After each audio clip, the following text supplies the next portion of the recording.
I decided to wear the blue jersey because someone's going to be feeling the blues tonight. You're Locked On Coyotes, your daily podcast on the Arizona Coyotes, part of the Locked On Podcast Network, your team every day.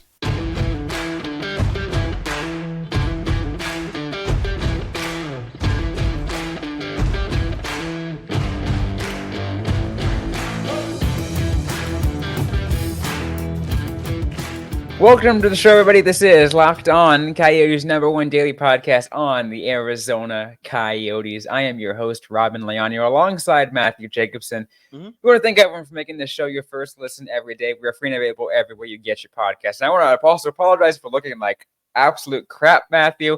I just got out of playing a hockey game myself. But, you know, here I am. We're recording an episode talking about the Coyotes winning yet another game over the St. Louis Blues as they get their fourth straight win, which means now they've won all of the last few Stanley Cup champions. They just have the next one, one more coming up, which is the Capitals coming up pretty soon. But we'll talk about that later. Where is it? Real quick, Patrick Brown, 44 minutes ago. Crazy stat here. The Yotes are now the first team since 1944 and fourth team ever to win 4+ straight games over the last 5 Stanley Cup champions. There were only 6 total teams in the league the last time this happened. The others were Montreal in 1944 and Chicago in 1944 and 1930. So history has been made in the National Hockey League here. Yep. That is an absolute. You know what? I'm gonna say it now. I was gonna kind of save it for a little bit later in the show. The Yotes are a freaking wagon, Matthew. I thought you were gonna break the rule and say an F-bomb. No. Well, I can't. I do not want to deal with all the editing. See, she doesn't want to edit. That's the. Totally get it. All right, on my personal channel, I have eliminated editing. I took editing out back, and I got the job done. But anyway, let's talk about this game because Robyn, my attention was a little split. All right, Coyotes ASU, Coyotes ASU, Coyotes ASU, a little bit of Roadrunners in there. So the first period of the Coyotes got the most of my attention throughout the night, and that happened to be the most productive. So let's go with the goal scoring summary and then a little bit of depression before we head into the break, and we'll deal with something. We'll make it fun. Anyway, Michael Carcone, 40 seconds in his 11th. He is now leading the team in goals. Not bad for a guy that just appeared out of nowhere one day. His 11th from Kerfoot. Then Schmaltzy on the power play at 15:49, so about 15 minutes later, his 7th from Kerfoot and Keller. Side note, Kerfoot is this the rise of Kerfoot? Anyway, 19:22, about 38 seconds to go in the first period. Matthias Maccelli is 4th from Krause and Kesselring. Saw gets on the board at 9:35 of the third. No one really cares because Alexander Kerfoot, his 2nd of the season, empty net at 18:45 from Lawson Krause, 4-1 finish. And Robyn, do you want to hear something insane? Let's hear it. So I was assisting fixing something on the concourse. So I was watching this. St. Louis did not register their second shot on goal until about 3.5 minutes ago in the first. Arizona outshot them 9-3 in the first. Would you like to know how the shots broke down for the second and third period, Robyn? Oh boy. Well, let's hear it. 15-7 and 14-6 in the second and third. So that's 29-13 in the final 40 minutes. Total shots were 32-22, and the Coyotes still potted 3 past the goaltender in 4 total. Let's use that to kind of take a look and put things in perspective here. That the Coyotes they played really well that first period, but let's also take a look at the fact that how much they were getting outshot and everything. It just wants me to highlight even more Connor freaking Ingram. The Connor Bedard in net. We had to have some sort of a number 1 overall talent. What is that? 4 straight wins for the absolute mad lad. 1 goal Yep. against, 31 saves, a 969 save percentage. Nice. Nice.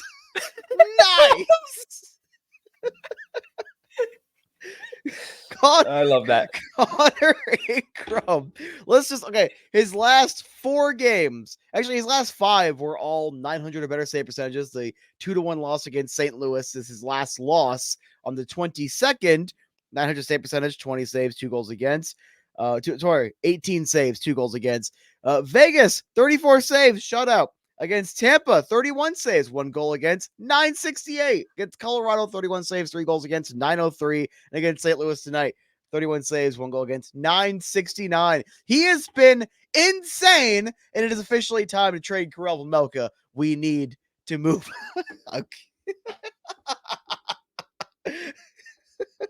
Yeah, no, it definitely feels that way though, because I feel like you just cannot, like, I mean, yeah, sure, you might want to eventually, see what you're gonna do as you figure out the tandem. Mm-hmm. But when you have a hot hand like that, how do you manage that? You find one of the next 3 games to make sure he gets a break. And then, you ride the hot hand, you just find a game or 2 to give him off. But it has to be a game in which, like, not necessarily that it feels like he can take that day off, but more of one that, like, is a little bit more manageable to do with a different goaltender. That and the second half of back-to-backs. Or, I kind of like the second half of back-to-backs for the backup goaltender. But all I'm saying is, if there's other teams that need a goaltender, take advantage while the market probably still has some value. You can still get a little bit for Vejmelka and then get an okay backup. Just get a backup goaltender and show Connor Ingram that he has won the net for this year. Don't commit past that yet. I think he still has 1 year left. So obviously make him earn that contract extension, have that consistency. Goaltending I do not envy anyone who has to evaluate goaltending because it is borderline impossible. However, show him that confidence and then throughout the offseason, reevaluate that just to see if you want to get another goaltender. It is interesting the development that we've had in the last few years when it comes to Karel Vejmelka, because we talked about, at least previously, I talked about when it was with then co-host Carl Pavlak about, how he would play, and he was playing super well, but he also had to consider that he started playing well when he was pressured by a couple years ago by Scott Wedgwood. Mm-hmm. The veggie wedgie tandem was like, ooh, they actually play well together because they're actually essentially trying to see if they can fight for a starting job. Mm-hmm. Wedgie doesn't stay the next year, and then they bring in who is it at first? Who was Ingram didn't get brought in until later. It was Carter Hutton. That's right, and that was the tank commander. Carter Hutton. That was bad. That was really bad. Yeah, and that didn't work because he got injured right away. So they brought in Connor Ingram, and even then, Connor Ingram's first few games with the Coyotes were bad. They weren't great. I mean, not going to say not bad, but they weren't great. They were not good. He was rough. He had a couple of good games. He was rough his first bit. He even said he knew he had to pick it up. Yeah, and I feel like that's kind of why Veggie wasn't playing so well too, because he wasn't getting enough of like a push on the side. Mm-hmm. Now he not only is he getting that push, but he's getting pushed aside. And that honestly, hopefully will unlock something in him to get back to where he needs to be. I sure hope so too. I sure hope so too. But we're going to continue talking about this as the Arizona Coyotes once again take their 4th straight win with a solid win over the St. Louis Blues. We'll continue talking about that and what's coming up to this coming up in a little bit too, as they got the round out, the final game of this Stanley Cup Champions Gauntlet coming up just in a few days. We'll talk about that coming up right after this. And today's episode is brought to you by FanDuel. As the weather gets colder, the NFL offers stay hot on FanDuel. Right now, new customers get $150 in bonus bets with any winning $5 moneyline bet. That's $150 if your team wins. Bet on the Coyotes. Bet on the Cardinals. Don't know why you do that, but if they win, that's $150. If you've been thinking about joining FanDuel, there's no better time to get into the action. The app is so easy to use with a wide range of betting options, including spreads, player props, over-unders, and more.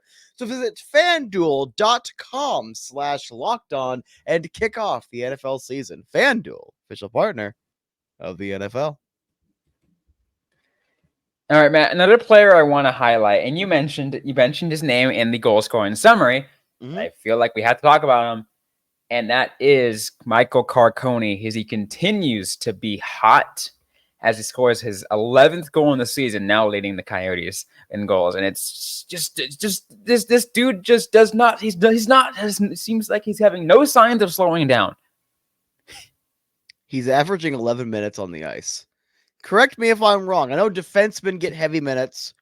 That's not first line time. No, he's not getting first line minutes, and he is your leading scorer. I mean, here's the thing. Here's the thing. Another thing that Patrick Brown posted. This is like earlier in the day, or maybe even the other day. In terms of looking at Michael Carcone's shot percentage, he leads the NHL in shot percentage. That just means that, like, with the shots that he does take, they're golden. Do you want to hear something interesting? So, let's hear it. 22 games, 11 goals. He's scoring half a goal a game. Stupid.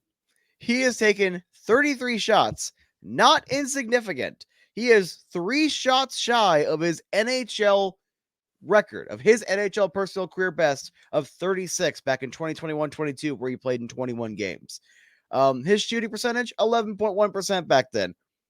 Not terrible. Just that sounds. It's what you expect out of like a emerging prospect. Yeah. 33.3% is his shooting percent. To put it in perspective, Robyn, to put it in perspective, those are numbers I see in my NHL game where I put it on pro difficulty, which is medium settings. I think medium, right? And I am scoring 9 to 15 goals a game. Those are cartoonish numbers. They are indeed. And it's just like, wow. It's astonishing. It really is astonishing to see a kid like this play so well. And I know for a lot of you guys, you're not surprised. If you followed Tucson and you saw how well he did in Tucson, he was stupid good in Tucson. But the thing is, a lot of us don't assume that AHL doesn't translate as much to NHL. But it just shows that how dominating he was in the AHL did indeed not only translate, but he is just still on fire. Does Brock Besser actually have 17 goals right now?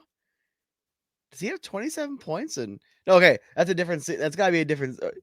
Brock Besser. I don't know why I was thinking about the kid that got traded to the Islanders, Bo Horvat.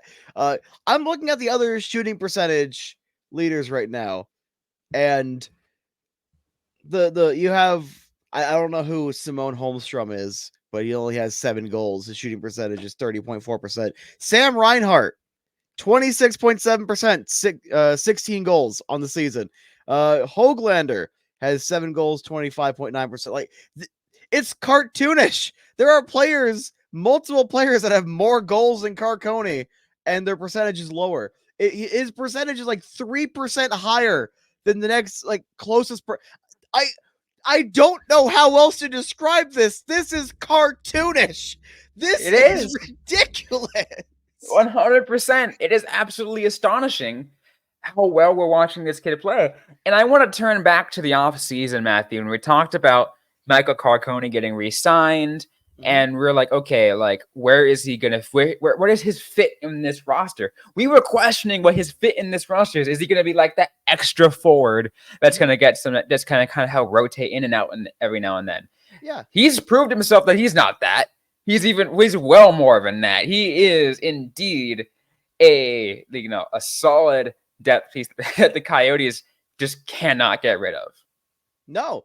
And like legitimately, he went from a guy where I'm like, yeah, he'll be a bottom sixer, good depth scorer, but you're going to have bottom six numbers. Obviously, he's getting more ice time right now because there's some injuries, some opportunity opening up on the second line. He is currently playing on that second line. Depending on whether you count the Krause, Michelli, Bukestad line as your second or third, it kind of lines up a little bit differently. It kind of is a little bit of mix and matching, a little bit of like moving consistent around. Middle 6 minutes, and he's playing ridiculous. And like we do have to move on to a new topic. We have to touch on Travis Boyd. We never got around to talking about that, but it is hard. It is hard to picture, like, obviously, like, we call him a kid. He's the same age as me. He's 27 years old, but this kid came out of nowhere. I genuinely think he was made in a lab. This kid was undrafted. He was undrafted, Matthew. He emerged to replace Michael Bunting. He literally, like, Michael Bunting, the goals with minimal assists. We are just getting that again, but he's cheaper. And I mean, I'm glad you mentioned that too. And I know, like I said, we got to move on. But I'm glad you mentioned that too, because Michael Bunting in the AHL was the leading AHL scorer his last year he was there. Michael Carcone in his last year in the AHL was the leading AHL scorer. There's something in the water in Tucson. Like whatever Tucson, I think there's a pattern. I think it was 4 years in a row. I think. Don't quote me on that. It was like Garland to Bunting to Michelli to Carcone. Like all the leading scorers, they not only immediately fill the void, but then they translate to being good NHLers. And it's what the hell are they doing down there, Robyn? You live there. I don't anymore, but I did. I said lived. There's a D in there. I thought you just said live, and I'm like, nope. No. I got to give so much credit to Steve Potvin. Potvin has been doing something amazing. I feel like that's the reason why he's stuck around. That's why the reason why he's the head coach now. Is he breeding them in a lab? Like, look, I got to meet him. He is an excellent human being from the interactions I've had with him. I have zero complaints with him. If someone criticizes his coaching, that's here nor there. I think there might be some room for improvement with consistency. However, a lot of the times his best players get stolen from him. I'm surprised that Donor and Gunther are still down there. It's a good thing because Tucson has their consistent scorers, but I just want to know what the hell is going on down there and how they keep doing this. Honestly, I am astonished too. I'm just like, what? Like, I need to send an email. What the hell are you doing? I'm just gonna send him an email. I know what you're doing, and just see if he bites. We should try to get him on the podcast. We really should. I think we'll have to shoot some emails. But anyway, Travis Boyd, real quick before we go on to the third segment. Travis Boyd, in that game against Colorado, where he scored goals in back-to-back games so far. 16 games, 2 goals, 6 assists, 8 points. He went from a guy, and I stand by this. I thought he had no more roster spot by the depth chart, the way it was looking in training camp. He did everything the correct way, has worked hard, embraced that bottom 6 role. We even had the first line Travis Boyd meme back for a couple of games. That was pretty fun. All right. He has done everything right. I have nothing negative to say about this man. He is going to be out, it looks like, weeks. Not a short-term injury. It was after he took a hit. I didn't see that play. It just didn't stick out to me when I was watching the game the other night. So we wish he'll come back healthy relatively soon, but they are without Hayton. They are without McBain. They are without Boyd. Alex Kerfoot is playing second line minutes right now. Depending on what you consider that he's playing second line. He's playing second line minutes and is centering the top power play unit. Yep. So look, the depth we were talking about, the amount of players that keep stepping up, and how even though right now this team probably should be dead to rights, they are still playing like really well right now, despite being pencil thin down the middle. It is like angel hair pasta down the middle. It's amazing you mentioned that because going into the season we said, oh yeah, this team has got crazy center depth. but injury after injury after injury, it's testing it. It's testing it. It really is. But they're slaying. But like as you said, the next guy is stepping up, and they're playing, and they're doing it in a great way. It's like, so the center depth cannot get any thinner right now. They called up Ryan McGregor. He didn't play. They went with Milos Kellerman, and they're doing the 11-7. I hate the 11-7. I'm not going to stop saying I hate the 11-7. We haven't seen it too many men on the ice penalty yet, I don't think, but it's gonna happen if we have to keep doing it. But it's gonna get tested, and if this team keeps playing well through it, add at the deadline. Screw it. Not blockbuster. I am not saying blockbuster, trade Gunther, trade all your first. I'm just saying, if they can maintain this, if they can push through this wave, if the depth keeps stepping up, add at the deadline, use your mid-round picks, use a couple of the mid-tier prospects. Why not? Just get a depth rental. Yeah, a depth rental. Nothing too big. I'm not talking nothing too big. Just a depth guy. Well, we're going to close out our thoughts. Take a look ahead as they get ready. The Arizona Coyotes get ready to finish off their Stanley Cup Champions gauntlet. We'll get to that right after this. And today's episode is brought to you by Sleeper. A new NHL season brings all sorts of possibilities. Clayton Keller can score 50 goals. The Arizona Coyotes can make the Stanley Cup playoffs, and you could win big by playing daily fantasy hockey on Sleeper, the official daily fantasy app of the LOCKEDONNHL network. Sleeper is our number one choice for daily fantasy sports, and especially daily fantasy hockey. Because with Sleeper, you can win 100 times your cash in daily fantasy hockey contests. You can play alongside your friends, and not just hockey. You can play NFL, NBA, MLB, and college football on Sleeper. You can chat in a group chat functionality amongst your friends or amongst other sports fans, and entries can be made in under a minute. All you got to do is pick whether or not studs like Connor McDavid on the Oilers, or Clayton Keller, or Michael Carcone can score more or less than their Sleeper projections on things like goals, assists, plus, minus, and more in a given game. To win 100 times bet on Sleeper, you need to correctly predict the outcome of 8 player stats. And you heard me, Coyotes fans. You can win 100 times your money playing daily fantasy hockey with Sleeper. So start paying attention and nail your pick so you can start winning big. Use the promo code LOCKEDONNHL and you'll get up to $100 match on your first deposit. Terms and conditions apply. That's code LOCKEDONNHL. See Sleeper terms of use for details and locational availability. Michael Carcone is in like a 10-12 person tie for 21st overall in goals in the league, by the way. Who would have thought? Who would have thought? But not me. Once again, let's take a look ahead, Matthew. I know we'll go more in-depth previews as these games approach. Mm-hmm. But one more game in this gauntlet. The Coyotes play the Capitals on Monday, and it's an amazing thing. Again, we already talked about it earlier this week. I already talked about it with you just the other day about our predictions of where this Coyotes team would be, like in terms of after like they'd be lucky to win X amount of games. Would it be like you said? I think you said they'd be like to win 2 games. I'd be like, all right, I'll give them a third game. Mm-hmm. Right? I said like maybe say like 3-2-1 they finish, and I was being optimistic. Mm-hmm. I was being optimistic, but so far through this 6-game stretch, or for this 5-game stretch, because they have one more game. Their 6th game is coming up on Monday. They are 4-1. Yep. That also tells me, all right, every show, the Coyotes are relocating to Utah. If I keep spreading negativity, the reverse happens. All right. I said lucky to get 2 wins. They've doubled it. So if I say the Coyotes will not be getting an Arizona arena, they'll get 2. They're going to build. They're going to build. They're going to get 2 arenas. They're like, all right.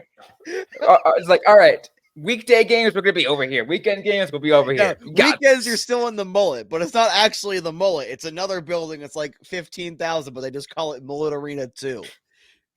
Electric Boogaloo. But can I just mention something real quick? All right. On the players to watch for the last 5 games, Michael Kesselring has left such an impression so far. Plus minus is a flawed stat, but there is some things you can pull from it. He's a +6 in the last 5 games. He had about 12 minutes on the ice tonight. Michael Kesselring, again, I'm just using Josh Brown as an example. He's at 7th defenseman. Mm-hmm. If he keeps playing this well, I would not mind moving on from one of the extra defensemen and securing Kesselring with a spot, because he is stepping up right now. And I know, don't want to rush the kid, but it's a really good thing to see. I think he's sound defensively, and he got involved in the score sheet. I think 2 of the last 3 games he has a couple of assists coming up. Yeah, definitely making it hard for the Coyotes to send him down. Mm-hmm. And I applaud him for that. I applaud him for making it a hard decision. Mm-hmm. I got nothing but respect for this kid right now. If he keeps it up, I'm okay with him wearing number 5. Number 5 is Matt Jones's number. It's also my favorite number, so it's funny how the Coyotes had an MJ, my exact same initials with the same number. But you can have it. You can have it, buddy. You can also be the new Kessel on the team because you're better than the last Kessel. I'm still bitter. Ignore me. Go ahead and continue. I just wanted to point All that out. Right, so they got the Capitals coming up on Monday. And then let's see, they got the Flyers, the Bruins, the Sabres, the Penguins, and then the Sharks. The Sharks and the Sabres are also on a back-to-back against. They got the Sabres. They got some tough games, some games that should be easier. Mm-hmm. Cough, cough, the Sharks. But the goals against per game is below 3 again, by the way. I'm just looking, they updated the stats. Look, the Coyotes, even though the Capitals have had a solid last 10, they're 7-3-0. It's a very solid stretch. Coyotes 6-3-1. They should be able to beat this team, even just looking at the numbers where goals for per game, the Coyotes are almost an entire goal up, 3-2-2 versus 2-3-8. Goals against, 2-9-6 for the Coyotes, 2-8-1, so pretty similar between the two teams. The face-off percentages, also pretty similar. The penalty kills, surprisingly similar, literally 14th and 15th overall. They're slightly better, Washington is, but the power play is 8.3%. All right, they held St. Louis so far pretty well, and they have the 3rd worst power play. They're going up against the worst. There are so many things that they still have the edge on. It's a mediocre penalty kill, but the Coyotes still top 6 power play. They should be able to beat them. That being said, remember, it's going to be like a 2-0 shutout. 2 goals for Dylan Strome. The Coyotes lose, so the Coyotes can win 4-0. It's got to go with the reverse, and I get double. Always go with the reverse, I guess. It just seems to be the way to go, I guess. I said, they're relocated. We're getting 2 arenas instead. Oh, I absolutely love I love this though. It's interesting that we're getting to this point of talking about it. And for me, I will now say this. If the Coyotes win this game and finish this gauntlet 5-1, I will legit I will be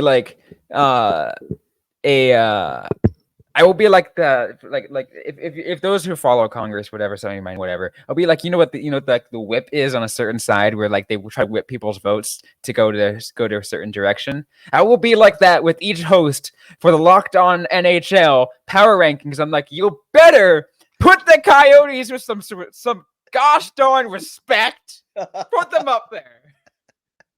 I forgot what I had a point, but I forgot what the point was. This team, something. I was looking at something. I was thinking about something with this team. It's gone, and I hate it because I'm gonna kick myself when we're done with the recording. I'm gonna remember it. It's just gone. It's just gone in the wind. But this team is playing really solid right now. This is another test. 12-9-2 for the Coyotes, 12-7-2 for the Capitals. It's a test. The team that the Coyotes can beat. They're very similar teams. We're seeing this a lot where the Coyotes have managed to lose these games. They split with St. Louis. I think they should have at least got one more from St. Louis. It show that you can actually win the games that on paper you should win. Oh, yeah. And if they win this game as well, I also have to do an episode shirtless, or the first segment is shirtless. So maybe you don't got. That's right. Now this brings me to the question. Another thing too, like I mentioned, of what happens if they win. First wild card spot. There we go. There it is. I'm gonna get a nasty message by Robyn tonight because she has to edit.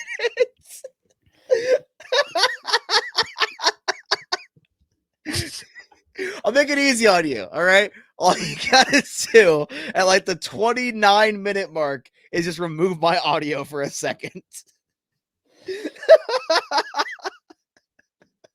I apologize. That was an intrusive thought. First wild card spot for the Coyote. You know what? If this, well, we'll see if I end up editing it out. If it slips through the cracks, it slips through the cracks.